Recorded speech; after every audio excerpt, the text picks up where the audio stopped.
आज के वीडियो में हम लोग शुरू करने वाले हैं क्वांटम नंबर को। तो यहाँ पे हमको पता चल रहा है नाम से ही कि क्वांटम नंबर है, यानी नंबर का कुछ ना कुछ कॉन्सेप्ट आएगा। तो ये क्वांटम नंबर जो है वो सेट होता है 4 इंटीजर का, जो कि इलेक्ट्रॉन के स्टेट को डिफाइन करता है। अब इलेक्ट्रॉन के स्टेट को डिफाइन करने का मतलब क्या होता है? ये बेसिकली जो होता है इलेक्ट्रॉन के एड्रेस को बताता है, यानी इलेक्ट्रॉन जो है वो कौन से ऑर्बिट में, कौन से ऑर्बिटल में, कहाँ पे लाई करेगा, यही बताना किसका काम है? क्वांटम नंबर का काम है। ठीक है, जैसे हमको अपना एड्रेस बताना होता है तो हम लोग क्या करते हैं, अपना जो कंट्री होता है वो बताते हैं कि किस कंट्री के हैं, उसके बाद हम अपना स्टेट बताते हैं, फिर अपना लोकेलिटी एरिया जो है, इस तरह से हम अपना एड्रेस बताते जाते हैं। तो यहाँ 3 चीजों की जरूरत पड़ी हमको अपना एड्रेस बताने के लिए। पहले कंट्री बताना पड़ा, फिर स्टेट, फिर लोकेलिटी। तो यहाँ जो इलेक्ट्रॉन का जो एड्रेस बताना होता है उसके लिए 4 क्वांटम नंबर का जरूरत पड़ता है। तो क्वांटम नंबर 4 टाइप्स के होते हैं। सबसे पहला जो क्वांटम नंबर होता है उसका नाम होता है प्रिंसिपल क्वांटम नंबर। तो ये कितने टाइप के होते हैं? 4 टाइप्स के, जिसमें फर्स्ट टाइप क्या है? Principal quantum number. सेकेंड जो टाइप होता है उसका नाम है azimuthal quantum number. Third type का नाम होता है मैग्नेटिक क्वांटम नंबर। और फोर्थ टाइप का नाम होता है स्पिन क्वांटम नंबर। तो यहाँ इसी चारों क्वांटम नंबर को हम लोग को डिटेल में पढ़ना है, ताकि हम लोग इलेक्ट्रॉन का जो स्टेट होता है उसको डिफाइन कर पाए। तो सबसे पहला क्या है? Principal quantum number. तो समझते हैं कि प्रिंसिपल क्वांटम नंबर आखिर होता क्या है? प्रिंसिपल क्वांटम नंबर, तो जो प्रिंसिपल क्वांटम नंबर होता है इसको डिनोट किया जाता है n से। मतलब हम बार बार प्रिंसिपल क्वांटम नंबर नहीं लिखते रहेंगे, सीधा क्या लिख देंगे? n। अगर हम n लिख देते हैं तो हम समझ जाएंगे कि किसके बारे में बात किया जा रहा है? प्रिंसिपल क्वांटम नंबर के बारे में बात किया जा रहा है। यानी इसको डिनोट किससे किया जाता है? n से, डिनोटेड बाय n। दूसरा जो इंपॉर्टेंट बात है इसके बारे में, प्रिंसिपल क्वांटम नंबर के बारे में, कि ये जो होता है वो डिटरमाइन करता है साइज, डिटरमाइंस द साइज। अब साइज को डिटरमाइन करता है, इसका मतलब क्या होता है कि ये साइज को कैसे बताता है? तो हम जानते हैं कि बीच में एटम में क्या होता है? न्यूक्लियस, और उसके बाद शुरू हो जाता है ऑर्बिट, जिसमें कि इलेक्ट्रॉन घूमते रहता है। तो यहाँ पे हम 4 ऑर्बिट को बना लेते हैं। ठीक है, ये क्या हो जाएगा? ये n इज इक्वल्स टू 1 है, ये फर्स्ट ऑर्बिट है। ये n is equals to 2 second orbit है, ये n इज इक्वल्स टू 3, और ये n इज इक्वल्स टू 4, ये 4 ऑर्बिट है, और ये है हमारा न्यूक्लियस। ठीक है, अब यहाँ से हमको दिख रहा है कि इस न्यूक्लियस का कुछ ना कुछ क्या होगा? सेंटर होगा, क्योंकि न्यूक्लियस क्या है? सर्कुलर है, पूरा का पूरा एटम ही सर्कुलर होता है, ये बात हमको पता है। तो जो न्यूक्लियस का है उसका कुछ सेंटर होगा। तो न्यूक्लियस के सेंटर से ऑर्बिट तक के दूरी को यहाँ पे हम लोग नापते हैं। तो फर्स्ट ऑर्बिट तक का दूरी कितना है? इतना है। सेकेंड ऑर्बिट तक की दूरी का क्या होगा? थोड़ा सा बढ़ जाएगा। फिर थर्ड ऑर्बिट, उससे ज्यादा डिस्टेंस हो जाएगा। फिर फोर्थ ऑर्बिट, उससे भी ज्यादा डिस्टेंस हो जाएगा। तो यहाँ पे क्लियरली एक चीज हमको दिख रहा है कि न्यूक्लियस से दूरी बढ़ रहा है जब n का वैल्यू बढ़ रहा है, यानी जैसे जैसे नंबर ऑफ ऑर्बिट इंक्रीज कर रहा है तो न्यूक्लियस से जो इसका दूरी है वो बढ़ रहा है, और एटम का जो साइज है वो भी इंक्रीज कर रहा है। तो यहाँ पे एक चीज हम लोग जान सकते हैं कि n, यानी n से किसको डिनोट किया यहाँ पे? नंबर ऑफ ऑर्बिट, मतलब प्रिंसिपल क्वांटम नंबर को, इज डायरेक्टली प्रोपोर्शनल टू किसके? साइज के। जैसे जैसे n बढ़ा है वैसे वैसे साइज क्या हुआ है? बढ़ते गया है। बस यही बात यहाँ पे हम लोग को देखना था कि जैसे जैसे n का वैल्यू बढ़ता है वैसे वैसे साइज भी क्या करता है? इंक्रीज करता है। n बढ़ेगा तो साइज भी क्या होगा? बढ़ेगा। अब दूसरा बात इसके बारे में, तीसरा बात हम लोग क्या जानते हैं कि इसको रिप्रेजेंट किया जाता है, रिप्रेजेंटेड बाय KLMN। इसको रिप्रेजेंट कैसे किया जाता है? KLMN से। ऑर्बिट जो होता है उसको हम लोग शेल भी कहते हैं। तो इसको क्या कहते हैं हम लोग? K shell. अगर n का वैल्यू 1 है तो ये हो जाएगा K सेल। अगर n का वैल्यू 2 है तो ये हो जाएगा L सेल। अगर n का वैल्यू 3 है तो ये हो जाएगा M सेल। अगर n का वैल्यू 4 है तो ये कौन सा सेल हो जाएगा? N shell. इस तरह से क्या होता है कि KLMN से इसको रिप्रेजेंट करते हैं।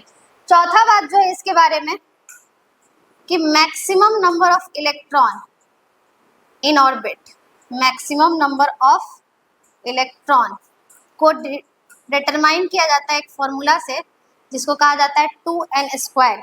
ये इंपॉर्टेंट है, इस चीज को आप लिख लीजिए कहीं पे कि जब भी किसी भी ऑर्बिट में कितना इलेक्ट्रॉन रहेगा इसको डिटरमाइन करने के लिए एक फॉर्मूला है जो कि है 2n²। मतलब जब हमको इलेक्ट्रॉन को डिटरमाइन करना होगा तो हम लोग फॉर्मूला क्या लगाएंगे 2n²। ठीक है। अब फिफ्थ पॉइंट जो इसके बारे में वो है कि इसका जो वैल्यू होता है, value lie from 1 to infinity, यानी कि जो नंबर ऑफ ऑर्बिट होता है वो शुरू कहाँ से होता है और कहाँ तक जाता है। तो जाहिर सी बात है कि जब भी ऑर्बिट शुरू होगा तो एक ऑर्बिट तो पक्का होगा, जीरो ऑर्बिट तो बिल्कुल नहीं हो सकता है। तो इसका वैल्यू कहाँ से शुरू होता है 1 से और जाता कहाँ तक है इंफिनिटी। मतलब कितने ऑर्बिट टोटल है ये बात हम लोग को नहीं पता है। कहाँ से शुरू होगा 1 से, कहाँ तक जाएगा तो इन्फिनिटी तक जाएगा। अभी तक हम लोग को ये पता नहीं है कि ऑर्बिट कहाँ तक खत्म होता है, लेकिन जब बात आता है पढ़ने का तो हम लोग 7th ऑर्बिट तक की सारा प्रॉपर्टी पढ़ के छोड़ देते हैं। ठीक है। अब आगे आते हैं 6th बात पे। 6th बात इसके बारे में क्या है, छठा पॉइंट, कि E is directly proportional to N। अब यहाँ पे E क्या है और N क्या है। जितना भी ऑर्बिट होता है अकॉर्डिंग टू बोर, हर एक ऑर्बिट का अपना कुछ फिक्स एनर्जी होता है। तो यहाँ पे एक बात और हमको पता चला कि जैसे जैसे n बढ़ेगा वैसे वैसे उसका एनर्जी भी बढ़ेगा। जैसे कि फर्स्ट ऑर्बिट जो होता है उसका एनर्जी होता है -13.6 इलेक्ट्रॉन वोल्ट, और जब सेकेंड ऑर्बिट का बात आता है तो उसका एनर्जी हो जाता है -3.4 इलेक्ट्रॉन वोल्ट। तो यहाँ पे हमको क्या पता चल रहा होगा कि -13.6 ज्यादा है -3.4 से, लेकिन यहाँ माइनस में है। माइनस में जो छोटा होता है वो बड़ा होता है वैल्यू, और जो बड़ा वैल्यू होता है वो छोटा वैल्यू होता है। तो यहाँ पे उल्टा हो गया है, यानी -13.6 जो है वो छोटा वैल्यू है और -3.4 जो है वो बड़ा वैल्यू है। यानी कि फर्स्ट ऑर्बिट का एनर्जी ज्यादा होता है in comparison to second orbit के एनर्जी से।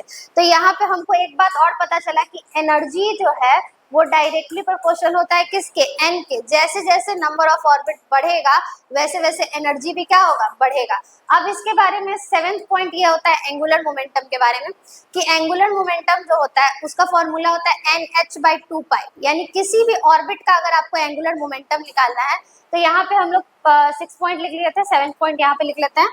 तो 7th पॉइंट क्या है कि एंगुलर मोमेंटम किसका, ऑर्बिट का, क्योंकि आगे हम लोग ऑर्बिटल के बारे में बात करने वाले हैं, इसीलिए यहाँ पे क्लियरली लिखा हुआ है कि एंगुलर मोमेंटम ऑफ ऑर्बिट। किसका एंगुलर मोमेंटम, तो ऑर्बिट का एंगुलर मोमेंटम। तो यहाँ पे एंगुलर मोमेंटम का फॉर्मूला क्या होता है, NH/2π, जहाँ की n क्या है, नंबर ऑफ ऑर्बिट है, h है मेरा प्लैंक कांस्टेंट,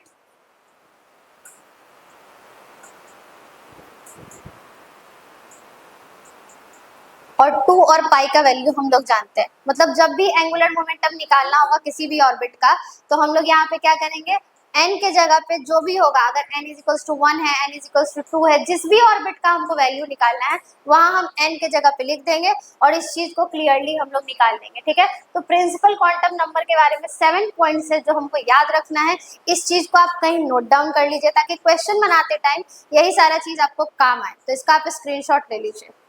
अब हम लोग आते हैं सेकंड क्वांटम नंबर यानी कि एज़िमुथल क्वांटम नंबर पे। तो एज़िमुथल क्वांटम नंबर सबसे पहले डिनोट किस चीज से किया जाता है, डिनोटेड बाय एल। इसको डिनोट किया जाएगा एल से। अब हम लोग एज़िमुथल क्वांटम नंबर ना लिख के क्या लिख सकते हैं, एल लिख सकते हैं, क्योंकि इसको डिनोट किया जाता है एल से और इसको रिप्रेजेंट किया जाता है रिप्रेजेंटेड बाय SPDF। बेसिकली जो एज़िमुथल क्वांटम नंबर होता है, जैसे प्रिंसिपल क्वांटम नंबर क्या होता था, साइज ऑफ द ऑर्बिट को बताता था, तो जो एज़िमुथल क्वांटम नंबर है वो शेप ऑफ द ऑर्बिट को बताएगा। तो ये डिटरमाइन क्या करता है, डिटरमाइंस द शेप। और कौन किस शेप का होगा, जैसे हम बात करते हैं एस का, एस जो होता है वो स्फेरिकल शेप का होता है, एस ऑर्बिटल जो होता है वो स्फेरिकल शेप का होता है। पी जो होता है वो डंबल के शेप का होता है। डंबल जो आप यूज करते हैं, जैसे कि बॉडी वगैरह बनाने के लिए डंबल का यूज किया जाता है, तो वो उसी तरह के शेप का होता है, डंबल के शेप का होता है। ठीक है, अगला है डी। डी जो होता है वो डबल डंबल के शेप का होता है। एक डंबल आपको ऐसे बना लेना है, फिर उसके ऊपर एक और ऐसे करके डंबल बना लेना है, और ये चारों जो होता है एक पॉइंट पे ऐसे करके ये इसका दोनों मिलना चाहिए, तो ये होता है डबल डंबल के शेप का, डबल डंबल। ठीक है, एफ यहाँ पे हम लोग ड्रॉ नहीं करने वाले हैं, क्योंकि एफ जो होता है वो 3D डंबल शो करता है, और 3D को हम लोग पेपर पे नहीं उतार सकते, इसीलिए यहाँ पे हम लोग 3D डंबल जो है उसको ड्रॉ नहीं कर सकते। तभी यहाँ पे हम लोग क्या देखेंगे, तीन चीज इसके बारे में हम लोग देखेंगे। सबसे पहले इसको डिनोट एल से किया जाता है, रिप्रेजेंट किया जाता है SPD से, और इस सब का शेप, क्योंकि जो एजीमुथल क्वांटम नंबर होता है वो किस चीज को डिटरमाइन करता है, तो it determines the shape of the orbital, यानी किसी भी ऑर्बिटल के शेप को बताता है ये। तो चारों शेप आपके दिमाग में आ जाना चाहिए। क्या है, एस है तो स्फेरिकल है, पी है तो डंबल है, डी है तो क्या है, डबल डंबल है, और एफ जो होता है वो 3D होता है। तो 3D को हम लोग पेपर पे यहाँ पे नहीं ला सकते, इसलिए यहाँ पे सिंपली हम लोग एफ को नहीं ड्रॉ किए। ठीक है, अब आते हैं इसके बारे में फोर्थ पॉइंट। फोर्थ पॉइंट क्या है, जिसका वैल्यू है, value lie from 0 to n-1। ये बात बहुत इंपॉर्टेंट है कि वैल्यू कहाँ से कहाँ तक लाई करता है। जैसे अगर हम बात करते थे n का, यानी प्रिंसिपल क्वांटम नंबर का, तो ये शुरू होता था 1 से और जाता कहाँ तक था, इन्फिनिटी तक। अब हमसे पूछा जा रहा है कि जो l है उसका वैल्यू कहाँ से कहाँ तक लाई करेगा। तो l का जो वैल्यू होता है वो शुरू होता है 0 से और जाता है n-1, यानी ये हमेशा n से 8 कम होगा। l कभी भी n से ज्यादा नहीं हो सकता है। ये सबसे इंपॉर्टेंट बात है इस पूरे के पूरे जो एजीमुथल क्वांटम नंबर का जो समरी है, इसमें सबसे इंपॉर्टेंट बात यही है कि इसका वैल्यू हमेशा n से छोटा होगा। अगर n का वैल्यू 3 है तो l का वैल्यू नेसेसरी है कि 2 होना चाहिए। l कभी भी n से ज्यादा नहीं हो सकता है, क्योंकि इसका वैल्यू कहाँ से शुरू होता है, 0 से। कहाँ से कहाँ तक लाई करता है, तो n-1 तक। अब आते हैं हम किसका वैल्यू क्या होता है, तो s का जो वैल्यू होता है वो होता है 0, p का वैल्यू होता है 1, d का वैल्यू होता है 2 और f का वैल्यू होता है 3। इसी तरह से अगर आप आगे ऑर्बिटल बढ़ाते जाइएगा, s p d f g भी होता है, तो वैसे वैसे आगे बढ़ते जाएगा। लेकिन यही चार जो पीटी में हम लोग को पढ़ना होता है, s block, p block, d block, f block, तो यही चार ऑर्बिटल का हम लोग वैल्यू भी जानेंगे। इसी चार ऑर्बिटल के बारे में हम लोग सब कुछ जानेंगे।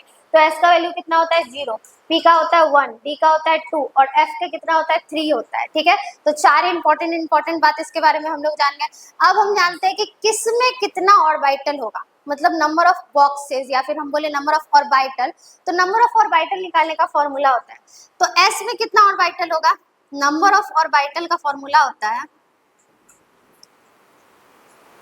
2l + 1, यानी कि s में कितना ऑर्बिटल होगा, तो s का वैल्यू कितना होता है, 0।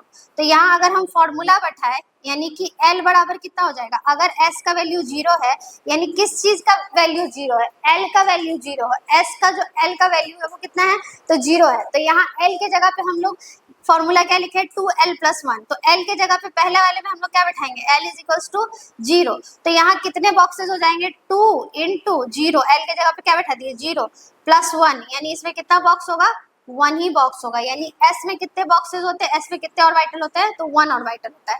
इस तरह से अगर हम p में चले तो p का वैल्यू कितना होता है, 1 होता है। तो यहाँ l का वैल्यू कितना हो जाएगा, 1, तो 2 × 1 + 1, यहाँ पे इसमें कितने हो जाएंगे, 3, इसमें कितना था, 1, इसमें कितना हो जाएगा, 3।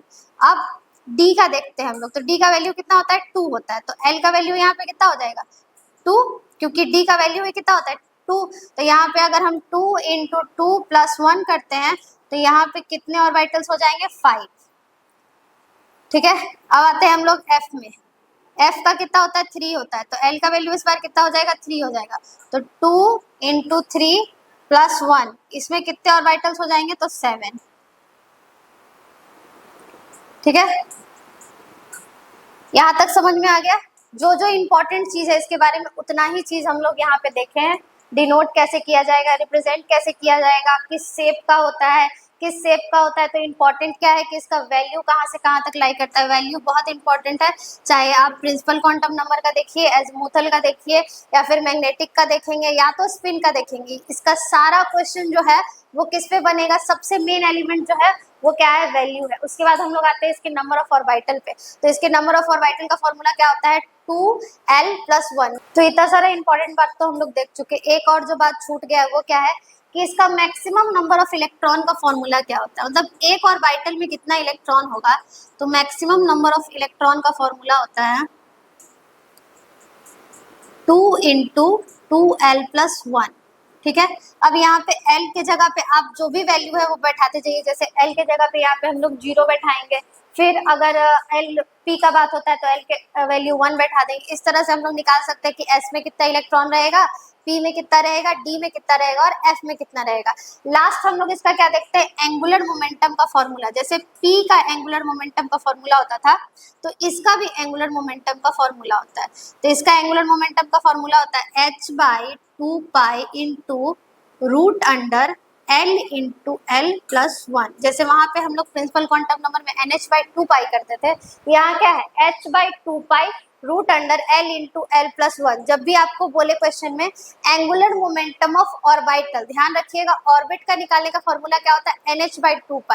जब बोले एंगुलर मोमेंटम ऑफ ऑर्बिटल तो आपको क्या फॉर्मूला लगाना है, h/2π × √L × L+1। अब सारा जो यहाँ पे कहानी होगा वो किस पे होगा, L के वैल्यू पे चलेगा। जैसे जैसे हम लोग L का वैल्यू रखते जाएंगे वैसे वैसे इस चीज का आंसर निकलते जाएगा। तो आप इतना का क्या कीजिए, स्क्रीनशॉट ले लीजिए।